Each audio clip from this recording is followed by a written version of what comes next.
Bismillahirrahmanirrahim. Today we are going to discuss the Registration Act 1908. Sorry. What is Registration Act and why Registration Act was came into the field and what is its main aspect or objects of the Registration Act? We will discuss one by one. Remember one thing, the Registration Act deals only with the registration of documents, nothing else. Registration Act only deals with the documents for the registration purpose.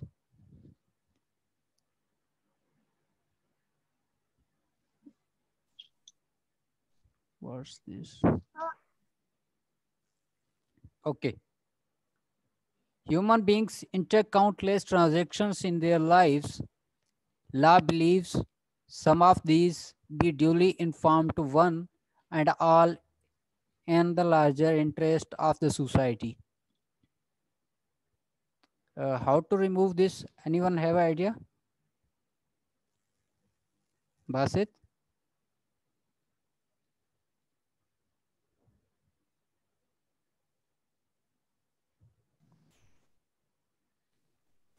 Sir अस्सलाम वालेकुम। वालेकुम अस्सलाम। Sir double click करें इस पर और फिर option आएगा कि आपने इरेज करना है, क्या करना है। ओके।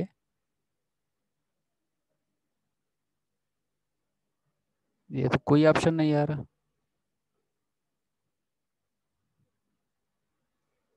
Okay, leave this.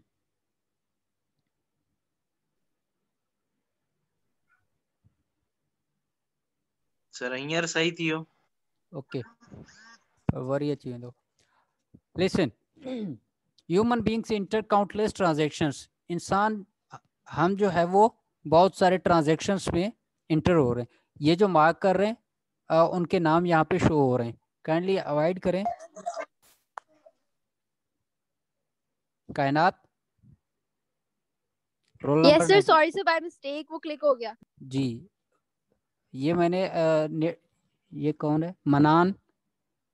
ये मैं जो नाम ले रहा हूँ आप इनके नाम नोट कर लें। बासित है? बासित? आई थिंक बासित नहीं है। कंचन, आप ये नाम नोट कर लें, इनकी अटेंडेंस आज नहीं होगी। जी सर, जी जी।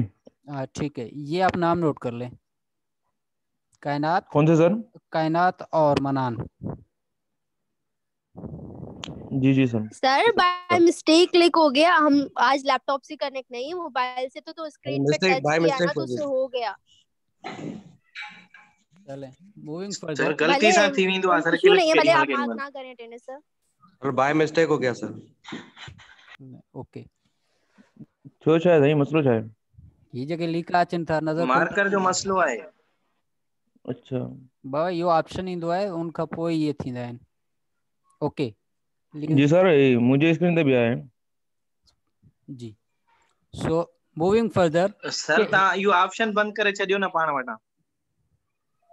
इहो न थींदो अमरम, उंदरो इंटरनल सेटिंग हूंदी उन जो तो थियो न त न थींदो आहे मैडम शमाना भी कंदी आहे। सर ये वो जो पेंसिल वाली जहाँ पे निशान है ना, वहाँ पे क्लिक करें, वहाँ पे इरेज लिखा हुआ है तो वहाँ पे इरेज कर दे वहाँ से। बस सर केर आज़ार हेलो, शुरू स्टार्ट कयो था सर। ठीक है, जो भी है बस साईं क्लास स्टार्ट कयो था। क्लास स्टार्ट कर टाइम थोड़ो बचो आहे। Thank you. Okay, registration act में क्या था कि पहले तो हम इसके इंट्रोडक्शन में जाएं कि बहुत सारे इंसान जो है वो ट्रांजैक्शन एक दूसरे के साथ लेन देन करते थे और बहुत से डॉक्यूमेंट्स वहाँ पे डॉक्यूमेंट्स के थ्रू हम कर लेते थे। फॉर एग्जांपल कि हमने ज़मीन का खरीदो फरोख्त कर लिया, हमने कोई गिफ्ट कर लिया है, हमने कोई मैरिज कर लिया है या कोई और ऐसा काम किया जिससे किसी एक इंसान के लिए हम राइट क्रिएट कर रहे हैं या कोई चीज़ डिक्लेयर कर रहे हैं। तो फिर जो वक्त के हुक्मरान थे उन्हें ये लगा कि भाई कुछ डॉक्यूमेंट्स ऐसे हैं जो सबके नॉलेज में आनी चाहिए ताकि कल को जाके कोई झगड़ा या कोई ऐसा कोई कॉन्सेप्ट कोई डिस्टरबेंस क्रिएट ना हो। सो इस वजह से उन्होंने कहा कि जनाब अगर ये कुछ डॉक्यूमेंट्स ऐसे हैं कि जिन्हें हम सोसाइटी के इंटरेस्ट के लिए पब्लिक कर रहे हैं, उन्हें पब्लिक के सामने ला रहे हैं, पब्लिक की एक्सेस हम इन्हें दे रहे हैं, तो आप क्या करें, आप एक ऑफिस बनाए, उसमें हमारा ये सारा रिकॉर्ड महफूज रखें, और अगर किसी भी बंदे को डॉक्यूमेंट्स चाहिए तो वो डॉक्यूमेंट्स वो वहाँ से सीख करेगा। तो अब जाहिर सी बात है, अगर हमने एक ऑफिस बनाया तो उसका एक प्रोसीजर भी बनाएंगे कि भाई इस प्रोसेस से आप इस डॉक्यूमेंट को रजिस्टर करेंगे और इस बंदे के पास रजिस्टर करेंगे, और इतने आप अमाउंट या इस इतने टाइम के अंदर आपने रजिस्टर करना है, और फलां बंदा जो है वो आके रजिस्टर करेगा और फलां ऑफिस में आके रजिस्टर करेगा, राइट। और फर्दर जाके हम डिस्कस करेंगे कि कितने किताबें हैं, कि अगर गिफ्ट का है तो वो हम कहाँ पे मेंशन करेंगे, और दूसरा विल है तो वो कहाँ पे लिखेंगे, ट्रांजैक्शन है तो वो कहाँ पे लिखेंगे, ये है तो ये कहाँ पे लिखेंगे, ये सारे डिटेल्स A to Z ये सब हम 1 by 1 डिस्कस करेंगे। सो जब लेजिस्लेटिव अथॉरिटी को ये लगी कि भाई इस चीज़ की वाकई नीड है, तो इन्होंने 908 में रजिस्ट्रेशन एक्ट इनेक्ट करवाया था। सो मेन पर्पस ये था, कहाँ गया, so why registration, registration is placing, अब देखिए रजिस्ट्रेशन असल है क्या। रजिस्ट्रेशन जो है is a placing of document in a public record for due intimation to the world by charging fees. At this junction it is deal of the sell out the difference between stamp duty and registration fee. देखिए यहाँ पे दो चीजें discuss है कि registration क्या है। Registration of any documents means कि हमने उस डॉक्यूमेंट को पब्लिक डॉक्यूमेंट कर दिया। पब्लिक डॉक्यूमेंट क्या है, पब्लिक डॉक्यूमेंट ये है कि वहां पे कोई भी बंदा आके उस डॉक्यूमेंट की इंस्पेक्शन कर सकता है या उसकी कोई कॉपी ले सकता है, मगर उसके लिए उसे जो रिक्वायर्ड फीस होगी वो देनी पड़ेगी। उस फी को आपको रजिस्टर करवाने के लिए भी फीस पे करनी पड़ेगी, और उस डॉक्यूमेंट को इंस्पेक्ट करने के लिए या उसकी एक कॉपी लेने के लिए भी फीस पे करनी पड़ेगी। और यहाँ पे एक बात याद रख लें कि there is a difference between stamp duty and registration act, registration fee. What is stamp duty? Stamp duty is collected for the purpose of recognizing right by the state, and whereas the registration is the fee that is charged by the state to keep the document in public record. कि आपका अगर कोई right है उसको अगर secure करना है, recognise करना है, तो वो जो हम आपसे चार्जेस लेंगे वो है stamp duty. While on the other hand, अगर आपका कोई डॉक्यूमेंट है वो अगर आप वहां पे प्लेस करना चाह रहे हैं ऑफिशियल रिकॉर्ड पे, तो जाहिर सी बात है जो कि कस्टोडियन होगी रिकॉर्ड की, तो उन्हें भी कोई फीस वगैरह या उनकी सैलरी वगैरह होगी। सो आपसे हम रजिस्ट्रेशन फी लेंगे ताकि हम उन्हें उनकी पेमेंट कर सकें, या यूं कह लें कि उनकी सैलरीज हम प्रोवाइड कर सकें। What are the objectives of the registration act, जो कि हमने स्टार्टिंग में ही डिस्कस किया कि first of all to make that document universal, so to give information to people regarding the legal right and obligation arising or affecting of a particular property। कि अब अगर मुझे आपने गिफ्ट कर लिया कोई भी प्रॉपर्टी या कोई डॉक्यूमेंट, तो वो हमने क्या किया है, रजिस्टर करवाया है। वाई? बिकॉज के लीगल राइट यहाँ पे मेरा क्रिएट हो रहा है और किसी और के ऊपर ऑब्लिगेशन अराइज हो रहा है, या कोई किसी प्रॉपर्टी के ऊपर ये अफेक्ट कर रही है। So this is what we have discussed regarding the objectives of the registration, right? Secondly, to perpetuate the document which may afterward be of legal importance, कि वैसे एक डॉक्यूमेंट की कोई कानूनी हैसियत या कानूनी वैल्यू नहीं होगी जब तक हम उन्हें रजिस्टर नहीं करवाएंगे। जब हमने उसे रजिस्टर करवा लिया रजिस्ट्रार के ऑफिस में या सब रजिस्ट्रार, वो हम आगे चल के डिस्कस करेंगे, so then that document will obtain a legal importance in the eye of law, कि भाई ये डॉक्यूमेंट जो है ये अब एडमिसिबल है इन the eye of law. And thirdly, to ensure the proper preservation and record of the documents. कि जब हमने इस चीज को रजिस्टर करवा लिया तो ये अब स्टेट की जिम्मेदारी हो गई, उन ऑफिशियल्स की जिम्मेदारी हो गई कि वो हमारे रिकॉर्ड को संभाल के रखें और उनको इंश्योर करें, अपने पास सेफ कस्टडी में रखें. And lastly to prevent the frauds.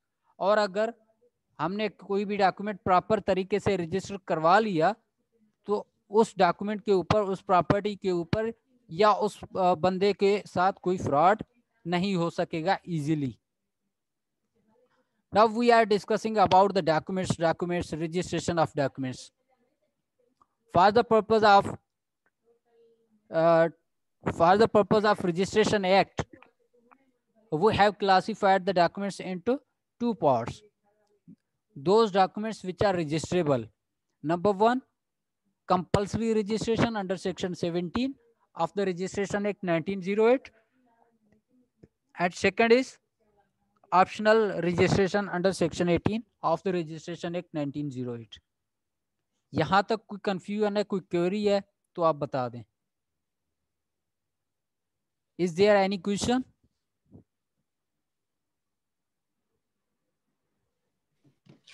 Sir stamp duty को क्लियर कर दें.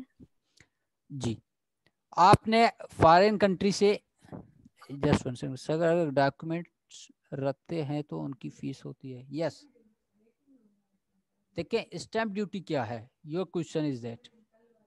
Just give me 1 second to come back. Here is a stamp duty. Stamp duty is collected for the purpose of recognize the right by the state. For example, आपने एक document लेके आए outside the, उसको क्या कहते हैं, आप Saudi चले गए, वहां से आपने एक मोबाइल फोन परचेज किया. आया ये मोबाइल फोन आपका है या नहीं है, इसके ऊपर आपको स्टैम्प ड्यूटी पे करनी पड़ेगी टू रिकॉग्नाइज योर राइट. आप स्टेट को ये देंगे कि आप ये मेरा जो राइट है आप इसे रिकॉग्नाइज करें कि I am the legal and lawful owner of this mobile phone for the purpose कि आपने ये स्टैम्प ड्यूटी पे की है. Thank you. Is it clear? Sir जेके फॉरेन मां गाड़ियूं वाड़ियूं घुराईंदा आहिनि पोइ उन्हनि ते बि स्टैम्प ड्यूटी हूंदी है या वरी उन्हनि जो अलग प्रोसेस है? यस, स्टैम्प ड्यूटी जो है वो हमारे पास एक बड़ा यूं समझ लें कि यहाँ पे देखें हमारा मेन हेडिंग है क्या कहते हैं, वायर रजिस्ट्रेशन. सो लाइकवाइज स्टैम्प ड्यूटी जो है वो हमारा वायर रजिस्ट्रेशन होगा और इसके नीचे जो है ना आपके डिफरेंट कैटेगरीज के आते हैं. लाइक कुछ के कस्टम चार्जेस हैं या अपने मोटर्स के अलग हैं और दूसरे तीसरे, मतलब कि हर किसी के अपने अपने सेपरेट होंगे, मगर this all will fall under the ambit of stamp duty. Another question was that, is it clear?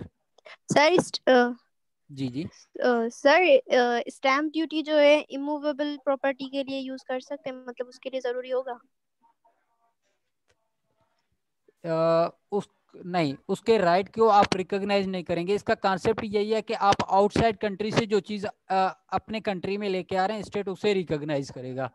And I don't think so कि अगर आपने बाहर की जमीन के ऊपर कब्जा करके या किसी से परचेज करके आप अपने कंट्री में आ रहे हैं तो वो आपको उस चीज की रिकॉग्नाइजेशन नहीं देंगे. Okay sir, thank you sir. Is it clear? Yes sir. Okay. Another question is that sir अगर डॉक्यूमेंट्स रखते हैं तो उसकी फीस होती है. यस, यही तो डिफरेंस है कि वो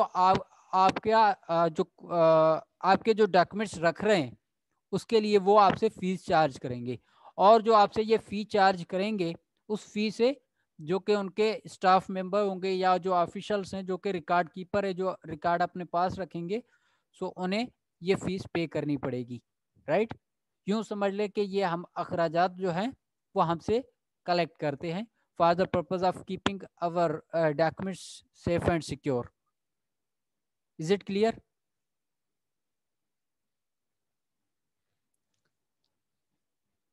object of recognition act point 1 repeat कर दें. ओके.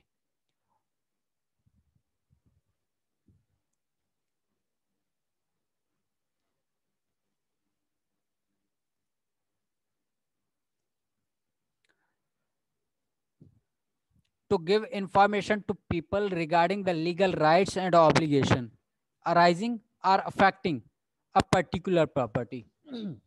For example, मैंने आपसे जमीन परचेज की है, राइट? अब ना आपको और हमने ये कहा कि जनाब ये जमीन आपकी हो गई, मैंने कहा ठीक है, और उसके दूसरे दिन हमने कोई यूं समझ ले कि हमने कोई रिटन डॉक्यूमेंट कोई भी नहीं बनाया, हमने लिखत में कोई काम नहीं किया, जबानी मैंने आपने मुझे कहा ये जमीन आपका है और मैंने कहा कि ठीक है ये ले आप अपने पैसे, और उसके दूसरे दिन आप मर जाते हैं, तो मैंने तो आपके जो लीगल एयर्स हैं वो आके आपके प्रॉपर्टी के ऊपर बैठ जाते हैं कि जनाब ये जमीन तो मेरी है। सो मैं क्या कहूँगा कि मैं कहूँगा कि भाई मैंने आपके जो डिसीज पर्सन है उनको मैंने इतनी पेमेंट दी है, तो वो कहेगा हम क्यों आपकी बात को माने। सो इस वजह से हमने रजिस्ट्रेशन एक्ट को फील्ड में लाया है कि जब भी आप मुझे कोई ज़मीन या कोई ऐसी कुछ ट्रांजैक्शन करेंगे तो हम उन्हें रजिस्टर करेंगे। इससे क्या फ़ायदा होगा? To give information to the people regarding legal rights and obligations. अब मेरा लीगल राइट है कि मैं उस ज़मीन को अक्वायर करूं, अपने कब्जे में ले लूं, पोजीशन में ले लूं, और आपके लीगल हेयर्स के ऊपर ये ऑब्लिगेशंस आ जाते हैं कि वो मुझे ज़मीन की पीसफुल पोजीशन मुझे डिलीवर करे, अराइजिंग और अफेक्टिंग अ पर्टिकुलर प्रॉपर्टी, एक पर्टिकुलर प्रॉपर्टी के ऊपर। अब प्रॉपर्टी को आपने ट्रांसफर ऑफ प्रॉपर्टी एक्ट में पढ़ा होगा, उसको मैं यहाँ पे डिस्कस नहीं कर रहा। इज इट क्लियर नाउ आजादी?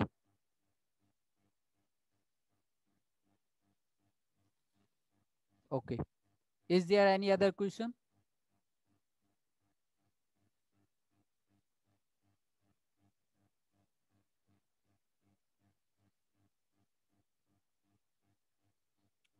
Okay.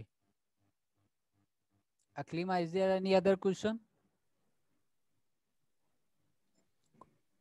Sir stamp duty and custom charges में फर्क है या सागी ॻाल्हि आहे? सर देखिए, मैंने पहले भी अर्ज किया कि स्टैम्प ड्यूटी जो है वो हमारा मेन हेडिंग है, उसके अंदर आपके बाकी सारे हेडिंग आते हैं।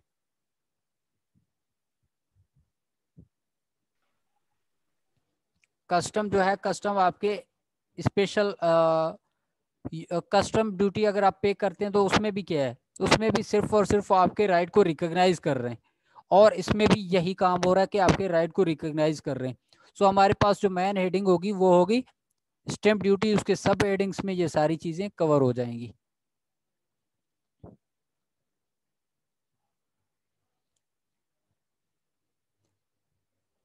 Is there any other question or we have to move further? ठीक है सर, समझिए। Okay. Basit, kindly mark the attendance of present students.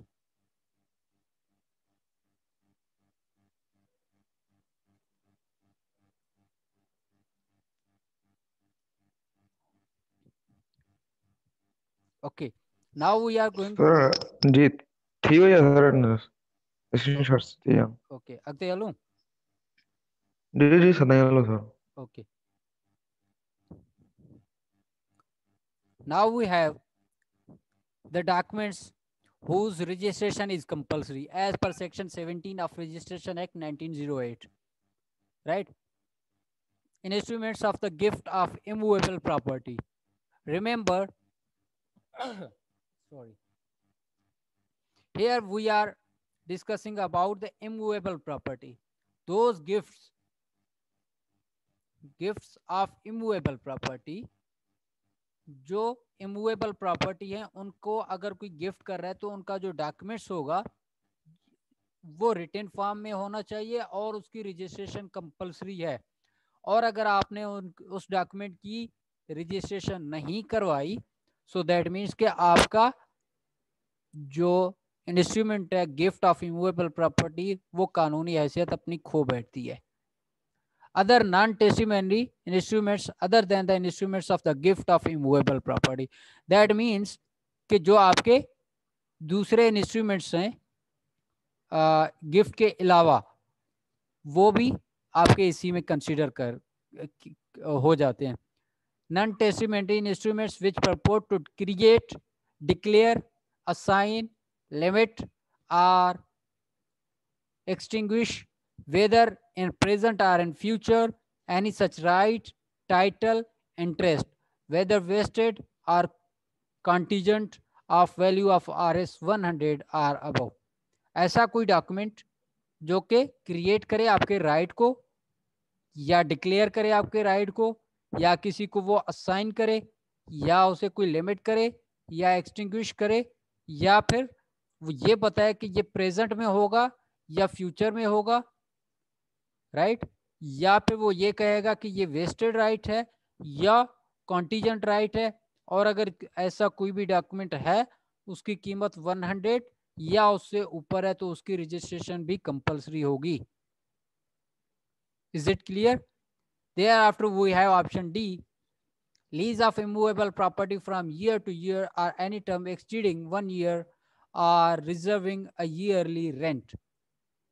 So जो लीज है इमूवेबल प्रॉपर्टी के वो ईयर टू ईयर आपको लिखना पड़ेगा, और अगर आपने 1 साल से ज्यादा के किए तब भी आपको उनकी जो रजिस्ट्रेशन है वो कंपल्सरी है. Thereafter non-testamentary instrument transferring or assigning any decree or order of a court or award in order to create interest as mentioned in clause C of section 17. Sir हम आपसे पूछना चाह रहे हैं. जी पूछ लें. So these are जी अभी पूछे या फिर आप ये टॉपिक कंप्लीट करवाएं फिर उसके बाद पूछें. यहाँ पे मैं इसे बंद कर देता हूँ, आगे नहीं चल रहे, राइट. कि ऐसा कोई इंस्ट्रूमेंट जो नॉन टेस्टिमेंटरी इंस्ट्रूमेंट हो जो कि आपका राइट क्रिएट कर रहा हो, डिक्लेयर कर रहा हो, असाइन कर रहा हो, लिमिट कर रहा हो, एक्सटिंग्विश कर रहा हो प्रेजेंट में या फ्यूचर में, या कोई ऐसा राइट जो कि आपका टाइटल या इंटरेस्ट शो कर रहा हो, या वेस्टेड राइट हो या कॉन्टीजेंट हो जो कि 100 या 100 से ऊपर हो, मगर वो कोर्ट के आर्डर या डिक्री से आया हो, तो उससे भी उस डॉक्यूमेंट की भी रजिस्ट्रेशन कंपल्सरी होगी as per the requirements of the section 17 of registration act 1908. जी अब आप पूछ लें. सर मेरा क्वेश्चन ये है कि जैसे आपने बताया कि इस एक्ट से पहले अगर कोई भी बंदा किसी से कोई जमीन अक्वायर करता है, ठीक है, मगर उसका ओरली जैसे कॉन्ट्रैक्ट हो गया, ओरली उसने कहा, उसके पास लिखत में कुछ भी नहीं है, तो अगर वो मर जाता है और उसके हेयर्स जो हैं वो कब्जा कर लेते हैं और जिसने परचेज किया उसको नहीं दे रहे, ठीक है, तो फिर उसके लिए अभी कोई रेमेडी मौजूद है? फॉर सपोज कुछ साल पहले ऐसा हो चुका है, 2 बंदों ने जमीन बेची और खरीदी आपस में, मगर रजिस्ट्रेशन कुछ भी नहीं करवाई, तो अब जिसने जमीन बेची थी उसके लीगल हेयर्स ने कब्जा कर लिया है जिसको उन्होंने बेची थी उसकी जमीन पे, तो अब वो क्या करे जिसने जमीन खरीदी थी? उसके लिए कोई रेमेडी है? नंबर 1 कि आप देखें कि आया वो सेक्शन 17 के तहत आ रहा है या नहीं. जो आप डॉक्यूमेंट की बात कर रहे हैं उन्होंने सेल एंड परचेज किया है, ठीक, और वो कंपल्सरी डॉक्यूमेंट था, उसे रजिस्टर करवाना चाहिए था, मगर उन्होंने क्या किया कि वो उन्होंने ये नहीं किया. It means they are violating section 17. उसकी कोई कानूनी हैसियत या कुछ भी नहीं है. Number 1 thing at the one hand. But अगर वो ये कह रहे हैं कि जनाब हमने ये in the presence of these witnesses ये हमने की है, और उसे साबित करने के लिए दूसरे circumstantial evidence like amount transaction की हो, या कोई चेक इशू किया हो, या कोई एग्रीमेंट की हो, या कोई और ऐसी कोई डॉक्यूमेंट्स हो जो इसे सपोर्ट कर रहे हो, तो then he has remedy to file suit for the declaration or suit for the specific performance of contract if there is a contract in a field. Okay sir, thank you. Yes. Is there any other question from anyone?